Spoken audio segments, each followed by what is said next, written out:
I wasn't searching for buried machines when I first opened the cadastral maps of 19th century Berlin. The inquiry began with routine urban planning documents, yellowed sheets folded into municipal ledgers, the kind of material that usually confirms what every textbook already claims to know: street grids aligned, foundations traced, sewer routes marked in confident ink. Nothing dramatic, nothing mysterious. Then I noticed the spaces between those lines, entire blocks where the foundations were thicker than required, corridors beneath government districts that did not align with any recorded utility project, subterranean chambers drawn in a different hand, with annotations that stopped abruptly, mid-sentence, as though whoever wrote them had decided not to continue. In later editions, those chambers were gone, not crossed out, not explained, simply absent. When I compared the earliest versions to renovation records from the 1890s, the discrepancy widened. Reinforced vaults beneath ministries that predated the structures above them, brickwork described as existing long before permits were issued to build anything in that location, measurements that exceeded what standard civil engineering manuals of the era recommended, as if the builders had been planning for loads no official blueprint acknowledged. Walking those districts today, it is impossible to see any of this from street level. Stone facades, ties where they always have, tram lines hum, government offices function as they have for generations. And yet beneath that ordinary rhythm sits something heavier, older, and stubbornly undocumented. The city itself becomes difficult to ignore at this point, not as a backdrop, but as a layered artifact. Streets laid over sealed corridors, new foundations anchored into masonry, whose origin no file explains. When questions appear in the margins of records, they are followed by silence in later volumes. It is an unsettling place to begin an investigation, not with a discovery announced to the public, but with a pattern quietly removed from view. The deeper I traced those omissions, the more they suggested that what lay under Berlin had not been forgotten accidentally. It had been replaced. The next layer of the inquiry lived not underground, but in paper. Municipal archives from the 1890s are usually models of order: survey sheets stacked by district, engineering drafts annotated in careful block lettering, renovation permits stamped, filed, and cross-referenced. In theory, they form a clean narrative of how a city modernizes itself. Berlin's did not. When I placed the earliest foundation plans beside later redevelopment schematics, the lines refused to cooperate. Conduits appeared where none had been approved. Vaulted chambers were labeled existing in documents that otherwise treated the surrounding structures as new construction. Load-bearing walls were drawn at thicknesses that made little sense for sewer systems or storage corridors, then quietly reduced in later revisions without any record of demolition. The margins were where the tension concentrated. Short notes from surveyors, written in hurried script, questioned elevations that conflicted with street level. Engineers flagged materials that did not match procurement logs. A single memo referred to prior masonry of unknown origin. Before the phrase disappeared entirely in subsequent drafts, names remained, observations did not. Every time the record approached an explanation, it veered away. What replaced those irregularities was not a rebuffal, but a smoothing. Lines straightened, terminology shifted, routes were reclassified as routine utilities. In later maps, the problematic features were absorbed into the city's official story, stripped of whatever had made them stand out in the first place. The pattern mirrored what the foundations had already suggested. Something substantial had been there first, and instead of being documented in full, it had been drawn over, reframed, and folded into a newer narrative that asked no questions at all. Curiosity no longer felt sufficient to describe what the documents were doing. Suspicion began to take its place. The documents only told part of the story. To understand what had actually been drawn over, I had to follow the trail forward in time, into renovation reports written decades after those first suspicious blueprints were filed away, late 19th, and early 20th century construction logs described crews breaking through foundations they had not expected to find. Brickwork denser than surrounding structures. Arched ceilings buried beneath administrative buildings. Long corridors sealed behind masonry walls and labeled simply as obsolete voids. The language was practical, almost bored, yet the measurements were anything but ordinary. The conduits ran parallel to streets that had not existed when the surrounding stonework was laid. Ceramic-lined channels wide enough for a person to walk through disappeared beneath districts that official records claimed had never housed major utilities. In several cases, inspectors noted metallic elements embedded in the walls, alloys they did not attempt to identify, only to remove or reroute around. Photographic evidence surfaced occasionally, stapled into reports, or preserved in separate folders. Grainy images showed men standing beside circular shafts whose interiors vanished into darkness, or kneeling next to junction chambers crowded with pipes that did not match known water or gas systems of the period. Faces were blurred. Labels were missing. In later compilations, those same pages were replaced with typed summaries, and no images at all. What unsettled me most was how often the same features reappeared across districts that shared no official infrastructure projects, similar vault dimensions, identical conduit spacing, brickwork patterns that repeated beneath ministries, transit hubs, and industrial quarters alike. The mismatched blueprints had hinted at something overwritten. The renovations suggested something far larger, a network that no longer wanted to be named. By the time the individual sites were plotted together, the pattern refused to remain local. Corridors uncovered beneath one district, aligned with sealed passages beneath another. Junction chambers discovered under administrative buildings mirrored those beneath industrial quarters kilometers away. When I overlaid renovation maps from different decades, the lines connected into something that no municipal project ever acknowledged: a continuous subterranean system threading beneath the capital itself. It was not random. The routes curved deliberately around ministries, followed the perimeter of rail terminals, dipped beneath former exhibition halls and early electrical stations. Wherever the surface city had concentrated authority or industry, the buried network appeared to have arrived first. Institutional fingerprints surfaced only obliquely, committee minutes that discussed subsurface irregularities without diagrams, budget reallocations for redevelopment projects that never specified what was being removed. A brief exchange in a planning ledger paused on the phrase "existing structural impediment" before trailing off into blank space. Nothing named, nothing denied. The more comprehensive the layout became, the harder it was to accept as a collection of forgotten basements. Someone had planned this, someone had coordinated it, and later someone had decided the public record would not remember that coordination at all. What troubled me most was not the scale of the buried routes, but how neatly the official narrative curved around them, as though the city's visible history had been drafted to avoid acknowledging what lay beneath its streets. By this stage, the physical network beneath Berlin no longer felt like the central mystery. The paper trail was becoming harder to ignore. Ledgers from the same municipal departments that had documented foundation work with obsessive precision suddenly thinned out around the sections that corresponded to the buried routes. Page numbers jumped.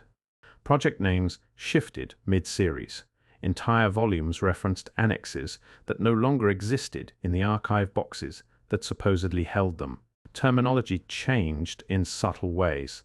Where early reports spoke of subterranean structures, later ones softened the language to legacy voids. Vaults became irregular cavities. Conduits were reduced to obsolete channels. The engineering specifics that once filled paragraphs were compressed into single lines, then removed altogether in subsequent revisions. Nothing dramatic, nothing that looked like censorship. Just a steady, bureaucratic sanding down of detail until only the safest version of events remained. Occasionally, dissent surfaced at the margins. A handwritten note from a city historian questioned why redevelopment files contained no demolition permits for the masonry they claimed to replace. Another annotation queried the absence of photographs referenced in a technical appendix. Both comments were circled in red pencil in later reviews, followed by stamps indicating the matter had been closed, without resolution. What unsettled me most was how neatly the documentary disappearances aligned with the physical ones. Where tunnels had been sealed, descriptions vanished. Where chambers were filled in, diagrams dissolved into simplified schematics. The city was not only burying infrastructure, it was rewriting its memory of having done so. By now, curiosity had drained away. What remained was the growing sense that silence itself had become part of the system. By now, the absence in the records felt less like coincidence and more like a boundary. I stopped looking for names and began tracing functions instead. The conduits beneath Berlin did not resemble drainage. Their diameters were inconsistent with sewage loads, their linings too smooth, too uniformly sealed. Ceramic composites appeared in stretches that predated the cataloging of such materials in municipal procurement logs. In several sections, the walls were threaded with copper lattices, arranged in repeating geometric intervals. Not decorative, not structural in any conventional sense. Routing patterns complicated matters further. The tunnels did not simply follow streets. They crossed beneath them at angles that ignored later property lines, converging beneath civic buildings, rail hubs, and former exhibition halls. In a few cases, clusters of shafts terminated beneath sites that had never housed heavy industry, places better known for administration than manufacture. Reports from later inspections used a vocabulary that felt imported. Load distribution, field saturation, transmission loss. The phrases appeared without explanation, embedded in maintenance documents that otherwise concerned humidity levels and subsidence risks. Whoever wrote them assumed the reader already understood what sort of system lay below. That assumption, repeated across decades, became difficult to dismiss. I found myself pausing over one line, underlined in fading ink. Residual conduction detected. Detected from what source? Another file referenced legacy channels still capable of intermittent response. No apparatus was described. No experiment attached. Only the quiet implication that something beneath the pavement continued to behave as if it had once served an active purpose. It would have been easier if the evidence pointed in a single direction. Instead, each technical fragment added weight without clarity. Drainage could not explain the latticework. Ventilation did not account for insulation layers designed to prevent heat loss. Communication networks made little sense of the mass and scale. Energy distribution sat at the edge of plausibility, not as a declaration, as a pressure building behind the documents. The specialists who authored those reports never stated what they believed the system had done. They did not need to. Their language carried the residue of a conclusion already reached, one that no longer appeared in public summaries. I began to recognize the pattern. Physical structures without explanation, records without origins, technical language without context, and beneath it all, the steady suggestion that Berlin had once been threaded with a network whose purpose had been carefully softened. The question no longer felt abstract. It felt procedural. If this was a power system, then it had been designed to serve something. And whatever that something was, the city had learned to stop talking about it. 1892 refused to behave like an ordinary year. Once I isolated it on the timeline, the surrounding documents began to rearrange themselves. District names shifted between editions of municipal directories. Streets that had existed for decades acquired new designations without explanation. Redevelopment programs appeared simultaneously in multiple boroughs, framed as modernization initiatives, yet tied to parcels of land that had not previously been considered unstable or obsolete. The coordination stood out. Orders were issued within weeks of one another, stamped by different offices. carrying identical language about subsurface standardization and harmonization of legacy structures. The phrasing felt imported, as if copied from a template circulating above the public layer of city planning. No engineering rationales accompanied the directives. No feasibility studies were attached, only signatures. Sometimes the names repeated, sometimes they vanished after that year. I followed the seals instead, wax impressions embossed with departmental crests that no longer existed, filing numbers that led nowhere in later registries. A note in one planning ledger referenced an urgent topographical revision whose map insert had been removed, leaving behind only the glue shadow along the binding. Removed when? And by whom? Political actors surfaced only through their handwriting, initials on requisition slips, authorizations routed through special committees whose minutes had not survived. The effect was oddly impersonal, decisions of enormous spatial consequence reduced to ink strokes and margins. By now, the network beneath the streets and the paperwork above them had begun to move in lockstep. Structures sealed, routes reclassified, neighborhoods renamed. The calendar refused to treat it as coincidence. 1892 did not announce itself as a turning point. It behaved like one that had already been decided somewhere else. The maps changed first. The silence followed. By the time the strands were laid side by side, they no longer behaved like separate inquiries. The buried conduits, the softened terminology, the synchronized revisions of 1892, each had once seemed defensible in isolation. Cities evolve, records decay, districts rename themselves, but when aligned, the changes produced a different shape altogether, one defined less by development than by substitution. Something had been removed, and something else had taken its place. The physical alterations were the easiest to track. Masonry sealed behind newer brickwork, junctions rerouted into dead ends, shafts capped and catalogued as geological irregularities rather than engineered passages. What disturbed me was how precisely those interventions matched the archival edits. Where a chamber disappeared from later surveys, its blueprint was truncated. Where conduits were reclassified, the language in procurement logs shifted to accommodate the downgrade. The city's underground had been simplified in matter. Its memory had been simplified in ink. I kept returning to the same uneasy observation. None of the records announced destruction. They described improvement, modernization, rationalization. The vocabulary of progress masked a quieter operation. An older layer of explanation was being overwritten, not erased outright, but compressed into something harmless, something administratively dull. Enough remained to justify the new plans, not enough to reconstruct what had come before. At one point I caught myself whispering the question aloud. What exactly had required this much coordination? No answer followed, only the expanding circumference of the pattern. Committees without minutes, maps without inserts, engineers whose technical language lingered long after the systems they described were supposedly obsolete. The city had not lost its infrastructure in some dramatic catastrophe. It had misfiled it, gradually, methodically, across decades. The implication pressed inward.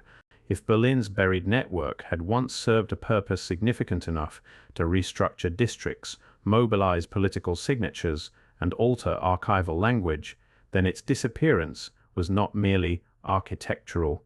It was historical, the kind that leaves a hollow where an explanation should reside. What unsettled me most was how ordinary the process appeared. No declarations, no scandals, no visible rupture, just the patient replacement of one story with another. And beneath that replacement, something older continued to sit in the dark, mapped poorly, labeled cautiously, functioning just enough to leave behind traces that refused to align with the official account. I had begun this investigation looking for anomalies in stone and brick. I was now confronting anomalies in narrative itself, and the more carefully the past seemed to have been rewritten, the harder it became to avoid the final, destabilizing thought. If a system of this scale could vanish without acknowledgement, then its absence was not an accident of time. It was a decision. Walking through Berlin now, it becomes difficult to separate what is visible from what has been deliberately folded out of sight. Modern transit tunnels trace paths that predate them. Utility corridors widen unexpectedly, then narrow again, for no apparent engineering reason. Platforms curve where straight alignments would have been cheaper. Load-bearing pylons descend into strata that city surveys insist contain nothing of note. The explanations offered are always practical: soil instability, earlier construction phases, abandoned prototypes. Taken individually, they satisfy. Taken together, they begin to feel rehearsed. I found myself following subway schematics the way I'd once followed 19th century cadastral maps, laying translucent layers atop one another, watching alignments recur across generations of infrastructure that officially had nothing to do with each other. The same intersections surfaced, the same subterranean depths were avoided or quietly reinforced. In several stations, renovation documents referenced pre-existing voids whose origins were never specified, only accommodated. Maintenance reports echoed the phrasing legacy chambers, structural inheritances, inherited brutes. The words had survived even when their reference had not. What unsettled me was how seamlessly the buried system had been absorbed into the functioning city. Not dismantled, not studied publicly, used, redirected, stabilized, treated as an inconvenient but dependable substrate. Beneath newer ambitions, the network had not vanished. It had become background. At some point, the investigation stopped feeling archival and began to feel immediate. The past was no longer sealed in boxes or footnotes. It was carrying trains, venting air, channeling cables beneath crowds who had no reason to wonder what older geometry supported their routines. I noticed my own language shifting as I took notes, from discrepancies to substitutions, from revisions to inheritance. The city had not erased its previous form. It had learned to live on top of it. That realization did not arrive with drama. It arrived quietly, in the way one notices a pattern too late to remember when it first appeared. And beneath the daily movement of Berlin, beneath ticket barriers and escalators and polished signage, the older system continued to outline itself in absence, not as ruins, as foundations. What disturbed me most was how effectively that continuity had been normalized. If concealment had once been an emergency response, it had matured into routine, and routine sustained long enough becomes indistinguishable from history. By the time I reached the end of Berlin's records, the investigation no longer felt geographically contained. What had begun as a local anomaly had acquired the proportions of a template. I started searching for similar phrasing in infrastructure archives outside Germany. The language repeated itself with unsettling fidelity. Legacy corridors, uncatalogued substructures, pre-existing conduits of unknown origin. Cities separated by borders and centuries were documenting the same absences using the same vocabulary of accommodation. It was not proof. It was something less comfortable. Pattern. In Vienna, tunnel reinforcements were logged decades before the lines they supposedly supported. In Prague, electrical retrofits referenced chambers that did not appear on any public survey. In Paris, flood control renovations intersected with vaulted systems whose construction dates were perpetually postponed by footnotes and revisions. The same shape emerged: discovery, reclassification, integration, silence. I caught myself hesitating before writing the last word. Silence suggested intent. The records preferred neutral terms: oversight, reassessment, administrative consolidation. Yet the effect was identical. Structures older than their surroundings were absorbed into municipal life without public explanation, stripped of narrative, while remaining operational. I asked a simple question in my notes, one I had avoided framing directly until then. Who benefits from an inheritance no one remembers receiving? The documents did not answer. They deflected. Margins filled with references to defunct committees. Signatures belonged to offices that no longer existed. Jurisdiction migrated from department to department until responsibility dissolved into rock procedural haze. The system did not disappear, it diffused. What unsettled me most was not the scale of what had been buried. It was how easily it had been normalized across continents. If something vast enough to reshape cities could be rewritten into background infrastructure, then the act itself was not exceptional. It was practiced, refined, exported. Berlin no longer felt like a singular case. It felt like an example, and examples imply a rule. I closed the final folder without resolution, only a growing awareness that the investigation had outrun its origin point. Whatever had been concealed beneath 19th century streets did not remain there. Its traces surfaced wherever modern systems layered themselves over something older, heavier, and unclaimed. The absence was not random, it was organized, and that realization refused to settle into anything resembling closure. It stayed with me, unresolved, pressing against every subsequent map, every blueprint, every renovation notice that assumed the ground beneath our cities was neutral. Because once you notice the pattern, you stop asking what lies buried. You start asking what has been quietly allowed to remain in use.